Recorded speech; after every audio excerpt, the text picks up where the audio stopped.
출애굽기에 보시면 애굽에서 종살이로 압제당하던 이스라엘 백성들이 홍해를 건너서 가나안으로 들어가는 장면들이 나옵니다.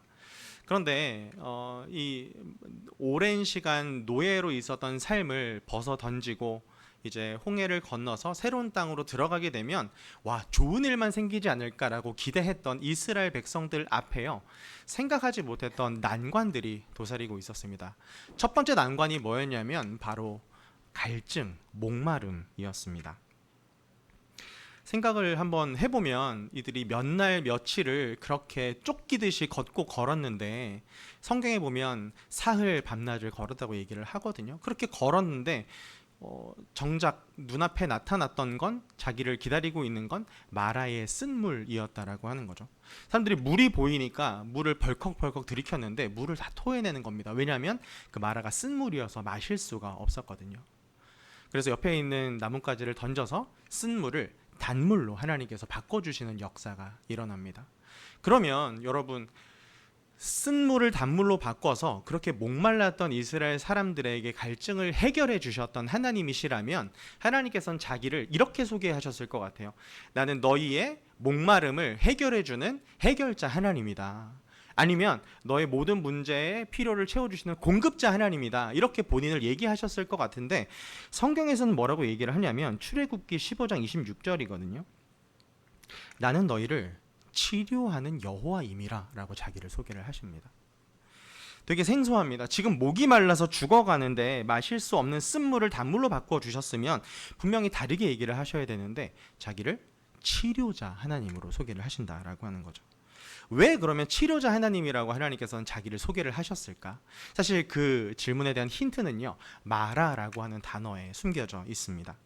구약 성경에요, 이 마라라고 하는 단어가 쓰인 곳이 한 군데가 더 있는데 잠언 말씀입니다. 잠언 14장 10절 말씀인데요, 마음의 고통은 자기가 알고 마음의 즐거움도 타인이 참여하지 못하느니라 라고 하는 말씀입니다. 여기 나오는 마음의 고통이 바로 마라라고 하는 뜻이 있습니다. 그러니까 마라라고 하는 단어는요, 맛으로도 쓴맛을 나타낼 때 마라라고 쓰이지만 인간 내면에 있는 어떤 상처, 고통, 쓴 뿌리도 마라라고 읽힌다라고 하는 거죠. 왜 하나님께서는 이스라엘 백성들을 홍해를 건너게 하시고 곧바로 가나안으로 들이지 않고 광야에서 마라를 거치게 하셨을까? 사실 이거는 하나님의 실물 교육이었던 거예요. 너희들이 그렇게 목말라서 마시고 싶은데 지금 써서 이 마라의 물을 마시지 못하는 것처럼 이것과 똑같이 너희들의 내면에는 지금 쓴 물과 같은 상처가 가득하다라고 하는 겁니다. 몸은 비록 홍해를 건너서 더 이상 종살이를 하지는 않지만 종살이 시간 동안 겪었던 어떤 서름과 압제와 고통, 그런 것들이 여전히 내면 속 깊은 곳에 자리 잡고 있다라고 하는 거죠. 그래서 이 광야에서의 40년의 시간을 보면요, 이스라엘 백성들의 패턴이 굉장히 비슷합니다. 조금이라도 힘들면 바로 원망, 바로 불신이 쏟아져 나옵니다. 하나님을 원망하고 하나님께 세우신 종 모세를 향해서 분노를 표출을 하기도 합니다. 그런데 이것이 왜 그렇다고요? 내 안에 있는 상처가 그 증거라고 하는 거죠. 하나님께서는 마라의 쓴물을 보시면서 이렇게 말씀하고 계세요. 너희 안에 이런 쓴물이 올라오고 상처가 터져 나올 때마다 환경 탓하지 말고 너희의 치료자 되는 나 여호와를 끝까지 신뢰하고 따라와라 라고 오늘 주님은 우리에게 말씀하고 계시는 거죠. 이것은요, 오늘을 살아가는 우리에게도 저는 동일하게 적용된다라고 생각을 합니다.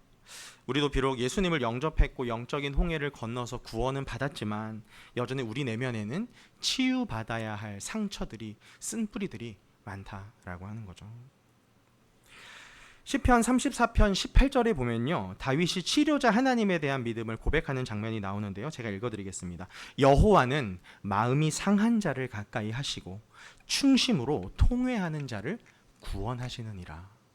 그런데 오늘 여기 시편 34편에 소제목이 있습니다. 그것이 뭐냐면 다윗이 아비멜렉 앞에서 미친 채 하다가 쫓겨나서 지은 시라고 기록이 되어 있습니다. 여러분, 다윗이 이스라엘을 위해서 골리앗과 싸우지 않습니까? 그래서 하나님께서 주시는 능력으로 말미암아 승리를 합니다. 그러면 이스라엘로 돌아와서 칭송받고 뭔가 상을 받아야 될 것 같은데 어떻게 했죠? 사울이 질투를 하죠. 그래서 오히려 다윗을 죽이려고 하는 상황입니다. 그러니까 어떻게 해요? 살해당할 위협이 있으니까 도망가다가 어디까지 도망가요? 블레셋, 적진인 블레셋까지 도망을 가게 되죠. 그런데 그 블레셋에서도 본인은 안전하지 못했고, 그래서 결국 미친 채 하면서 입에 침을 막 이렇게 묻혀가면서 그렇게 연기를 하다가 겨우겨우 블레셋에서 도망쳐 나와서 쓴 시가 바로 이 시라고 하는 겁니다. 여러분, 다윗의 상황을 한번 공감을 우리가 좀 해보자고요. 그 내면의 상처와 쓴뿌리가 얼마나 많았겠냐고요. 미친 흉내를 내면서 침을 흘려야 했던 어떤 모멸감과 수치심도 있을 거고, 이유 없이 나를 그렇게 죽이려고 미워하는 사울에 대한 분노도 있었을 거란 말이죠. 그런데 그 상황에서 다윗은 뭐라고 고백을 해요? 여호와는 마음이 상한 자를 가까이 하시고라고 고백을 합니다. 이 마음이 상한 자를 영어로 보니까요, broken heart라고 되어 있습니다. 마음이 깨졌다라고 하는 거예요.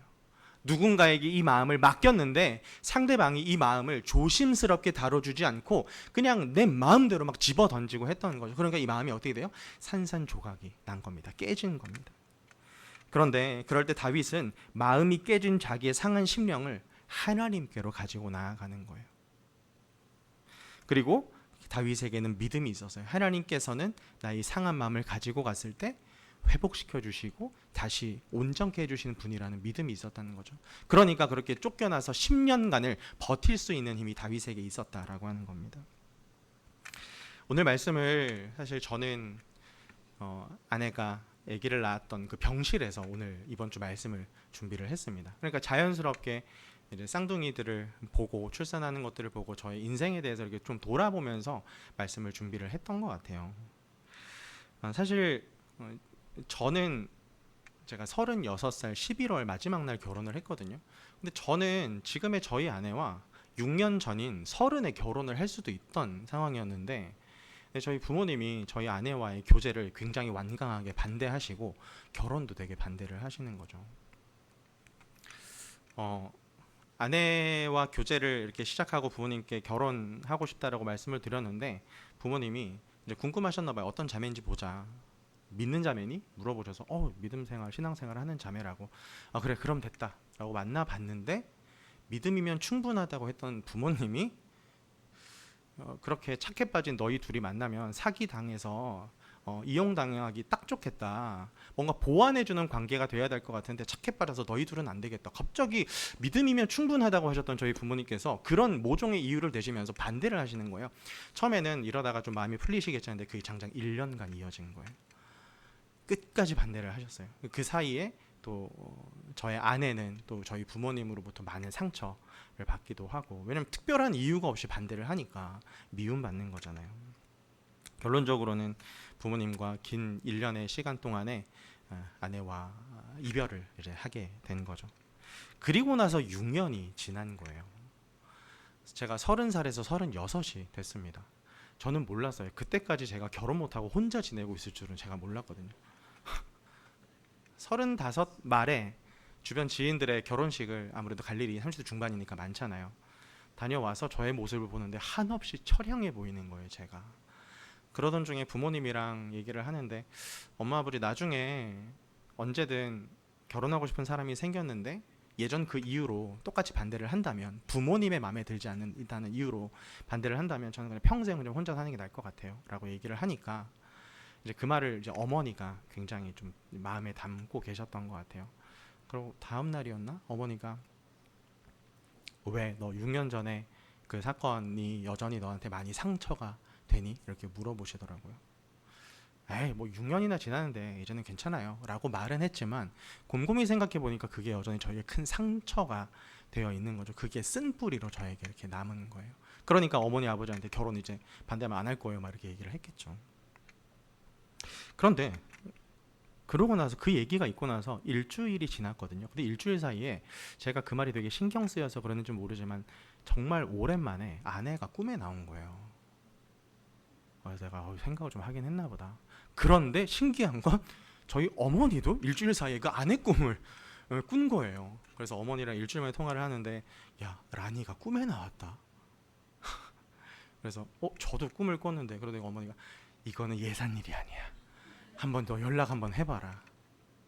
아니 6년 전에 그렇게 저희 집에서 반대하고 헤어지라고 그렇게 했던 그 자매 상처 주고 다 줘놓고서 이제 와서 연락을 하라고요? 어머니가 나는 반대를 안 했어. 아버지가 반대를 한 거야. 머리 돌면서 아버지한테 또 전가를. 결론적으로는 그래서 용기를 내서 이제 아내한테 6년 만에 헤어진 지 6년 만에 연락을 제가 다시 하게 된 거예요.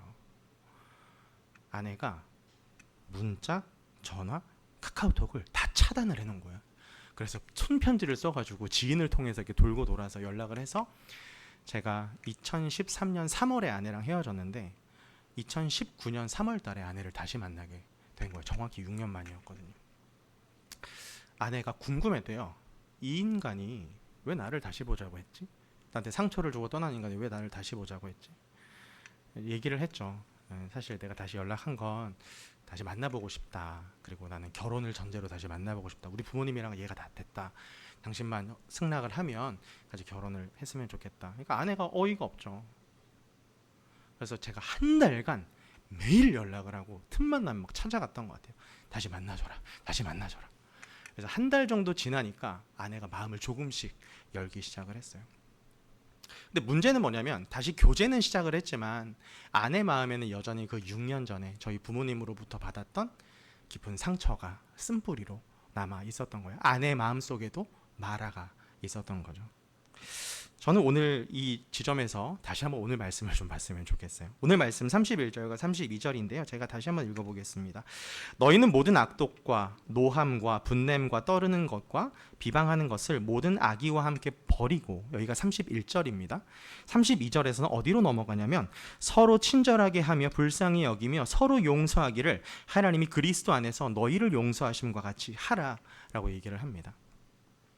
안타깝게도 오늘 교회 안을 들여다보면 예수님의 그리스도의 보혈로 죄를 용서받고 구원받았음에도 불구하고 여전히 31절에 남아 계신 성도님들이 많다라고 하는 겁니다.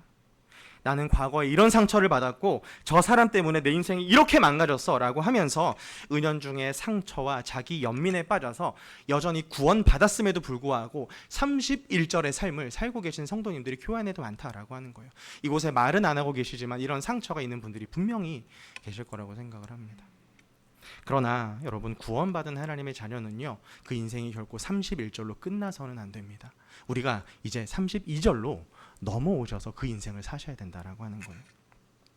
그래서 저는 오늘 말씀을 통해서 우리 모든 성도님들이 31절의 상처와 분노에 갇혀 있는 것이 아니라 32절에 축복과 치유의 자리로 건너오는 은혜가 있기를 간절히 바랍니다. 저는 치료하시는 하나님의 은혜를 힘입어서 31절의 쓴물과 자기 연민을 털어버리고 32절로 건너가서 치유받은 성도의 삶에 나타나는 세 가지 능력을 함께 좀 알아보기를 원합니다. 치유받은 성도의 세 가지 능력 중에 첫 번째는 뭐냐면요, 바로 친절이라고 하는 능력입니다. 친절. 에베소서 4장 32절은요, 서로 친절하게 하며 라고 이야기를 합니다. 마틴 로이드 존스 목사님은요, 이 본문을 강해하시면서 여기 나오는 친절이라고 하는 단어가 원어로 보면 다른 사람을 유익하게 하는 사람이 되라 라고 해석을 할 수 있다고 얘기를 하십니다. 다른 사람에게 도움이 되는 사람이 되라 라는 뜻으로 이 친절에 대한 것을 설명을 하세요. 사실 마음이 깨져 있으면요, 사람들과의 관계를 좋게 맺고 싶어도 자꾸 내 안에서 그 쓴물이 튀어나와서 상처를 주게 돼요. 나는 정말 좋게 교제를 하고 싶은데 어느 순간 내 안에 있는 쓴물이 상대방을 힘들게 만드는 거죠. 그래서 내면의 상처가 치유되지 않는 사람은요, 주변 사람들에게 나도 모르는 사이에 독을 계속해서 전하고 있는 삶을 살게 된다라고 하는 거예요. 그래서 유해한 사람이 되어 간다는 겁니다. 그러나 치료자 하나님을 만나서 그 마라의 쓴물이 해결된 사람은요, 다른 사람에게 유익한 사람으로 바뀌게 됩니다. 유해한 사람에서 유익한 사람으로 바뀌게 되는 거예요. 성경이 말하는 친절은요, 단순히 얼굴 보면서 웃으면서 성도님 잘 지내셨죠? 할렐루야, 이게 친절이 아닙니다. 친절은 뭐냐면 내 상처 때문에 날카로워져 있던 이 내면의 방어 기제를 완전히 내려놓고 상대방의 연약함과 필요를 먼저 헤아려주는 부드러운 배려가 바로 친절이라고 하는 거예요. 그래서 저는 나 중심의 가시돋친 삶에서 벗어나서 만나는 사람들에게 쉼과 유익을 주는 존재로 살아가는 것, 이것이 바로 치유받은 사람에게서 나타나는 첫 번째 능력인 친절이라고 말씀을 드리고 싶습니다. 그런가 하면 두 번째 능력은 뭐냐면요, 긍휼입니다. 긍휼. 32절에 불쌍히 여기며라고 하는 부분은 원어로요, 다른 사람의 연약함과 아픔을 보면서 함께 가슴 아파하는 따뜻한 마음을 뜻합니다. 그것이 긍휼이에요. 상대방의 아픔을 보면서 같이 마음 아파할 수 있는 것, 그것이 바로 긍휼입니다. 31절에 악독이라고 하는 단어가 나옵니다. 이 악독이요, 마음을 굳게 닫아 걸고 화해를 거부하는 상태라면 32절의 긍휼은요, 반대되는 개념입니다. 굳어졌던 마음이 하나님의 은혜로 눈 녹듯이 녹아있는 마음의 상태가 바로 긍휼이라고 하는 거죠. 저는 이 긍휼에 대한 걸 묵상하면서 창세기 6장에 나오는 노아 할아버지를 좀 생각을 하게 됐어요. 노아 할아버지가 당대에 방주를 지었단 말이에요. 근데 방주를 어디에다 지었냐면 비도 안 오는 높은 곳에다가 짓고 있었단 말이죠. 이거를 근데 몇 해 동안 지었는지 아세요? 몇십 년을 이걸 방주를 지은 거예요. 그러니까 사람들이 뭐라고 했겠냐고요. 와, 저 노아라는 사람이 나이 먹더니 노망이 들었구나. 그러면서 얼마나 비꼬면서 조롱하면서 그 사람을 이렇게 욕했겠냐고요. 근데 시간이 지나고 방주가 완성되고 비가 오기 시작을 합니다. 근데 비가 심상치 않게 오는 거예요. 점점 물에 빠져서 죽는 사람들이 많아지니까 방주 앞으로 사람들이 모이기 시작을 합니다. 그때 저는 상상을 해봐요. 노아의 마음이 어땠을까? 지금까지 나를 욕했고, 너네 나 욕했지 지금? 방주 문을 닫아버리는 거죠. 야, 들어와봐. 그렇게 욕했는데 어디 살려달라고 빌어봐. 막 이랬던 마음이 저는 가득했을 것 같아요. 왜냐하면 그 오랜 시간 수모를 당했으니까. 근데 노아는 그런 마음을 갖지 않았다라고 하는 거예요. 성경에 보면 노아에 대해서 어떻게 소개를 하고 있냐면 창세기 6장 8절에서 당대의 의인이라고 노아를 소개를 합니다. 그러면서 하나님이 인정하시는 의인의 마음이었으니까 제가 볼 때는 31절처럼 악독의 마음이 아니라 긍휼히 여기는 마음이 분명히 있었을 거라는 생각을 하게 되는 거예요. 그런데 제가 성경을 보다 보니까 노아에게서 그럼 이 긍휼이 도대체 어디서부터 시작된 거지라는 생각을 하고 성경을 보니까 6장 8절에 이런 말씀이 있어요. 그러나 노아는 여호와께 은혜를 입었더라라고 얘기를 합니다. 노아는 여호와께 은혜를 입었더라. 노아의 인격이 훌륭한 것도 당연히 있었을 거지만 그것은 노아에게 임한 하나님의 은혜 때문이라고 하는 거죠. 긍휼하심이 있었기 때문이라고 하는 거예요. 히브리서 4장 16절에서는 이렇게 얘기를 합니다. 그러므로 우리는 긍휼하심을 받고 때를 따라 돕는 은혜를 얻기 위하여 은혜의 보좌 앞에 담대히 나아갈 것이니라. 여러분, 이 말씀을 보면 긍휼이라고 하는 건 사람 자체로 내가 긍휼하게 살아야지라고 해서 자발적으로 생기는 능력이 아니라는 것을 알 수 있습니다. 여러분, 긍휼이라고 하는 건요, 하나님의 보좌 앞으로 나아갔을 때 우리에게 주어지는 능력이라고 하는 거예요.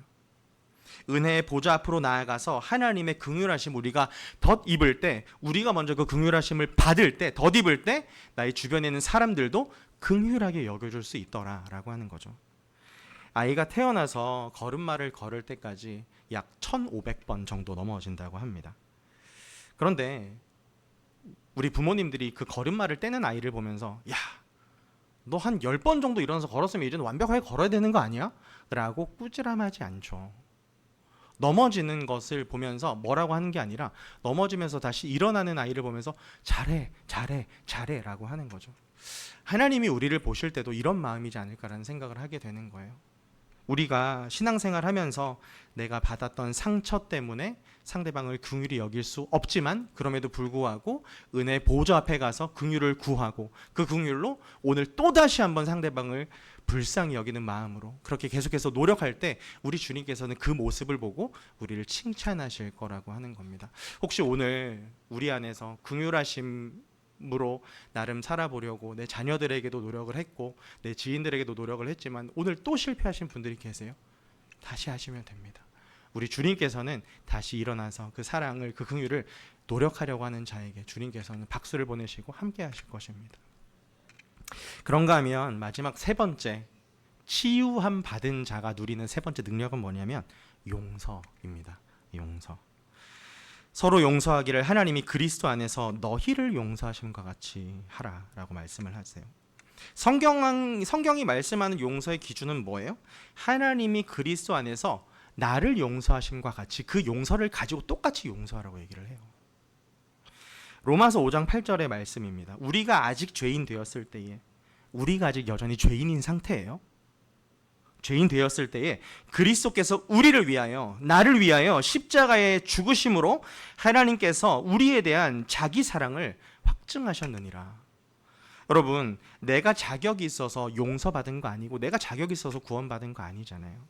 도저히 갚을 수 없는 1만 달란트 빚진 자가 나의 모습인데 이것을 탕감받은 자이기에 우리 역시 나에게 상처 준 사람을 용서할 수 있는 겁니다.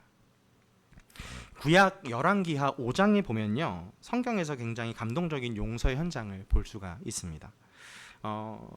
아람 왕의 군대 장관이었던 나아만 장군에 대한 이야기인데요.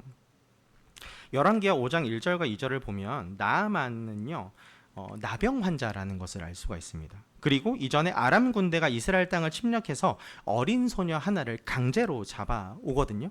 그리고 오늘 그 어린 여종이 나아만 안에 시중을 들고 있는 상황입니다.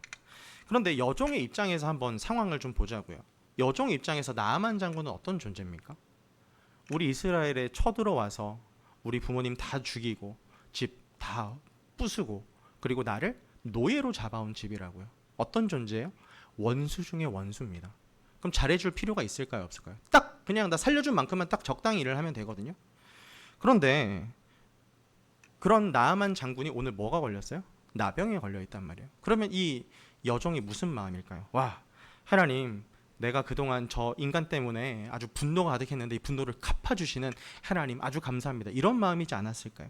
그런데 신기한 건 이 뒤에 나오는 열왕기하 5장 3절에 보면 어린 여종이 자기 여주인에게 이렇게 얘기를 합니다. 우리 주인이 사마리아에 계신 선지자 앞에 계셨으면 좋겠나이다. 그가 그 나병을 고치리이다 라고 얘기를 합니다. 무명의 어린 여종의 마음에는요, 과거의 원한이나 복수심 대신에 죽어가는 원수를 불쌍히 여기는 마음이 있었던 거예요. 그래서 유일한 생명의 길을 열어주는 32절의 용서가 가능했다라고 하는 거죠. 나아만 장군이 요단강에 가서 몸을 7번 씻은 뒤에 완전히 낫게 되거든요. 그것은 저는 엘리사의 놀라운 능력도 있었지만 그 엘리사를 소개시켜줬던 여종이 없었다면, 그 용서의 마음이 없었다면 그런 일도 경험할 수 없었을 거라는 생각을 하게 되는 거예요. 다시 아까 얘기하다 말았던 대로 다시 돌아가겠습니다. 아내랑 연애를 다시 시작을 했는데 아내가 결혼만큼은 6년 전에 받았던 상처가 너무 깊으니까 결혼만큼은 아직은 모르겠다. 좀 더 기도해보고 기다려보자 라고 얘기를 하더라고요. 알겠다. 한 달이 지났나? 아내가 꿈을 꾼 거예요. 계속 꿈 얘기가 나오는데 아내가 꿈을 꿨는데 꿈속에서 이미 결혼을 해 있더래요. 저랑 아내가. 그리고 안방에서 제가 아내 이름을 부르는 소리가 들리더래요. 그러다 꿈에서 깼대요. 그래서 아내가 내가 이 사람과 결혼하고 싶은 마음은 있구나. 그런데 나의 어떤 과거의 상처와 쓴뿌리가 너무 커서 내가 두려움이 있구나라는 생각을 해서 아내가 또 며칠간 기도를 이제 새벽기도 막 가고 그래서 기도를 막 열심히 했어요. 그러다 아내가 용기를 낸 거예요. 우리 부모님을 마주할 용기를 낸 거예요. 그래서 2013년 6월 6일 현충일이었거든요. 제가 3월 달에 만나서 한 달간 열심히 구회해서 4월부터 교제를 시작해서 아내가 2달 만에 용기를 낸 거예요. 6월 6일 날. 그래서 저희는 용인에서 원주로 가고 부모님은 강릉에서 원주로 올라오셨어요. 부모님이 이제 10분 정도 있으면 도착한다. 아내가 이제 부모님을 마주하려고 하는데 엄청 무서워하는 거예요. 두려워하는 거예요. 아내가 너무 막 몸을 막 떠니까 제가 손을 꽉꽉 잡아줬던 기억이 있어요. 저희 부모님이 아내를 이렇게 마주하는데 이제 아내가 완전 굳어 있죠. 근데 부모님이 이제 그동안 미안했던 것에 대해서 아내한테 쭉 이렇게 얘기를 이렇게 했어요. 사실 저희 부모님이 60대셨거든요. 그러니까 사실 굉장한 자존심도 있으실 나이고 꼬장꼬장함도 있으실 나이인데 아버지 어머니가 그동안 이제 미안했던 것들에 대해서 이렇게 쭉 사과를 깊이 하셨어요. 그리고 아내가 그 사과를 용서의 마음으로도 다 받아준 거예요. 그래서 거기가 카페였거든요. 옆에 사람들 되게 많은데 막 울면서 냈다 울면서 울면서 그렇게 막 안아주기도 하고 그런데 그렇게 용서를 구했고 아내가 그 용서를 그러니까 사과를 했고 아내가 그 사과를 받아주는 용서를 통해서 저희가 6월 6일 날 아버지 어머니를 다시 만나서 7월 첫째 주에 상견례를 하고요. 그해 11월 달에 바로 결혼을 했습니다. 그러니까 6년간 있었던 상처와 쓴뿌리를 마주했고 하나님의 말씀대로 순종했던 그 결과가 결혼이라고 하는 걸로 이어진 거죠. 나아만 장군의 어린 요정처럼 상처의 두려움을 딛고 용서의 자리로 나아왔을 때 마라의 쓴물이 단물로 바뀌는 어떤 그런 것들을 경험하는 저의 인생의 순간들이었던 것 같아요. 물론 한번 화해했다고 해가지고 완벽하게 막 다 했던 건 아닌 것 같아요. 7년 동안 결혼 생활을 해오면서 아내와 서로 얘기하면서 기도하면서 느끼는 건 뭐냐면 우리는 완악하기도 하고 연약하기 때문에 한 번에 이 문제가 해결되지는 않지만 그렇기 때문에 하나님의 은혜를 구하는 그 자리로 계속해서 나아가야겠구나라는 것들을 많이 느끼고 있습니다. 상처를 회피하지 않고 마주했다가 결론적으로는 결혼을 하게 됐고 5년 만에 첫째 아이도 하고 며칠 전에는 또 저희 쌍둥이까지 새 아이까지 하나님께서 선물로 주시는 그런 은혜의 삶을 저는 살아가고 있습니다. 사랑하는 성도 여러분, 마라의 쓴물과 같았던 저의 6년의 혹독한 어떤 이별, 그리고 깊은 상처와 두려움, 그리고 말씀대로 화해하고 용서하고자 몸부리셨던 모든 과정이요, 돌아보니까 결코 헛된 것이 아니었더라고요. 마라의 쓴물을 주님 앞에 올려드리고 친절, 긍휼, 용서로 걸음을 내디뎠을 때 하나님께서는 쓴물을 단물로 바꾸어 주셨습니다. 오늘 여러분의 마음을 짓누르고 있는 마라의 쓴물은 없으신가요? 깨진 마음을 안고 상처와 자기 연민에 갇혀서 31절에만 여전히 머물러 계시지는 않으세요? 이제는 31절을 박차고 일어나셔서 저는 우리 모든 성도님들이 32절로 건너가는 놀라운 변화가 있기를 간절히 바랍니다. 상한 마음을 가장 가까이에서 싸매시는 여호와 라파 치유자 되시는 하나님 앞에 여러분들의 깨진 마음을 내놓고요. 오늘 함께 좀 기도했으면 좋겠습니다. 이 시간에 우리 함께 찬양할 텐데요.